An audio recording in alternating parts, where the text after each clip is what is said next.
This is one of the most kind and really interesting comments I've kind of received, and I'm very excited and honored to answer it. Let's talk about what certainty means to me. So, to me, certainty in my toolkit belongs to finite thinking. So, if I want to make a cake, or right now I'm learning how to 3D model online, I mean, not online, on the with a program.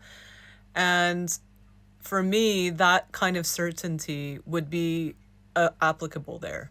So, for example, if someone contacted me and said, I really love your 3D models that you've been working on. I haven't posted anything yet, but if I did post it, I would, and they said, would you like to make something for me? And blah, blah, blah. I would have to feel that kind of certainty for that situation, if that makes sense. And it's like an interaction that's, like I said, finite, or an exchange. I would feel like, I'd be like, okay, I feel certain to do that project, or I wouldn't feel certain, if that makes sense. But when it comes to infinity, there is no there is no certainty. There's no, like, being certain or not certain. It doesn't exist. So every single time we put that on something that's infinite, in general, we are going back to finite. And again, there's nothing wrong with this. It's just the awareness is going to help our life, if that makes sense. Okay, so now that we know what certainty means, to me, I'm gonna assume that certainty to what you mean is the confidence that what I talk about is correct. So in this case, we can see that it doesn't matter if it's correct or not, and the reason why is because it's not a finite thing, and my intention doesn't have to do with being correct or not. It doesn't really have to do with me at all. So what I do and what I share, it's very rarely something where I'm showing my expression, like my pure expression, that doesn't have to do with engaging with others. So when I share my art, or I talk about my energy story, that would be very different than what I do here, where I'm just every day, like, looking to see if people are interested in the seven thing or stuff like that, so I can do video replays. They're very different. I feel them as very different categories. So when I talk about these things, I'm not talking about it to be right. I'm not talking about it to tell people a way to do things, or to tell them anything, really. What I'm doing is, my intention is to empower people. My intention is to have a place that encourages people to think for themselves. So when I am doing this, in like the video that this came from, I'm doing this because that is very, it's like rare to non-existent. Everyone has, like, you hear these people talking about their stories. They're doing it because they're lonely. They're doing it because they just want to hang out with people. They're doing it because they have a wounded part of them that needs to keep trying to make proofs. Something wild happened to them, and they want to see if they're the only one. And there's also people who they found something to believe in, and they want to see if they can prove to themselves and keep that belief going. They want to see if it's true.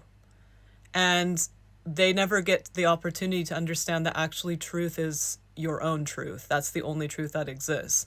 And you can share other truths with other people's truths, and you can, like, share with each other, but your truth is the ultimate truth. And then the other person's truth is a collaboration with your truth. So that's what a true collaboration is. So someone knowing their truth and another person knowing their truth and collaborating together and creating something, a new truth together.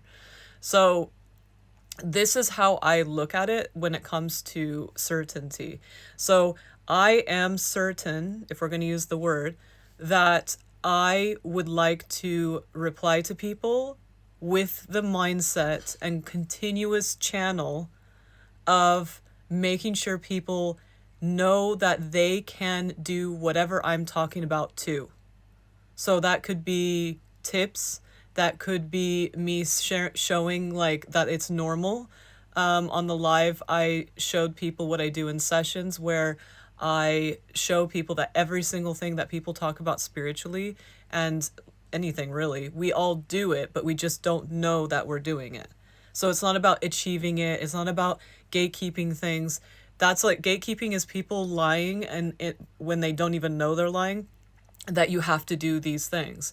So with infinity and with what people call gifts or supernatural or whatever, it's all natural. It's just that no one knows that they have it. No one knows these things. And so it's my job as a and like human energy, all this stuff, to unveil that for people. When people talk about the veil, this is the true veil. We put the veil on ourselves by just ignoring what we do all the time, thinking that we need to achieve stuff, thinking that we forgot it when we were a kid. We didn't forget, we stopped looking at it. We didn't get rid of it, it's still there. And we're going to keep doing it. And so sometimes when people ask me about my like how I started or whatever, it's very hard to find a starting point because there's no start. When you start to realize, that you actually are looking at all these things like that you did, you can see that you were always doing it. But before you didn't know, so you didn't count that as your time. So it's very hard to find beginnings when at a certain point.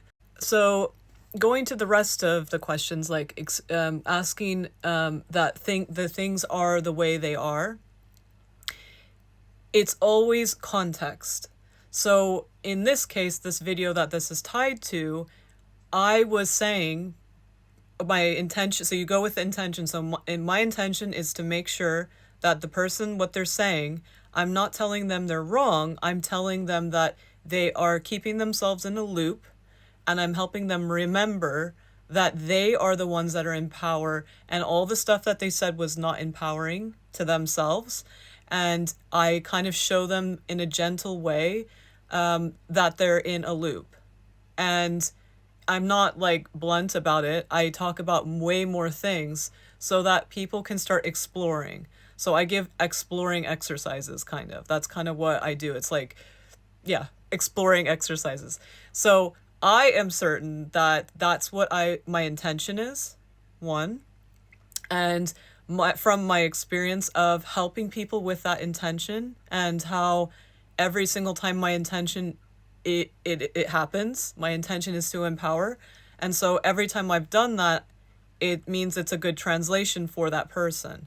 The other thing is that in my sessions and all the things, I do know one of my specialties is I can change all of these things that I have learned for myself and help according to their energy. And that's one of my specialities. So even if I'm doing something normal that everyone can do, my special energy style can multi-focus and see and adjust to people changing their mind, their energy, and all that stuff. And I also I'm the memory lady. That's also part of my energy. So the way I have memory is not a typical way of having memory. And so people would say in the finite way pattern recognition, but instead this is like the next stage of pattern recognition, because if you think about it, I'm seeing all the different things as they change and do this, because pattern is static, right? It's like a little pieces. This is like moving, changing. The pattern changes. It doesn't just stay as a pattern. So that's why it's like multi-focus. So experience and also my observation is multi-focus. When I look at anything all the time, that's just how my energy works. And so my human gets to enjoy that, if that makes sense, because I've worked on myself and learned more. So the self-reflection also comes in with that. So because the more you go within, the more you understand others and yourself as well. So I'm able to know about that multi-focus and wield it, I guess, if you want to say it, because I know that that's what's happening and I can see it as I'm talking. Also, the shaping is constant, and I don't see it in the foreseeable future to be anything different than that. I don't think it's going to be like one thing. I think I am very fluid with it,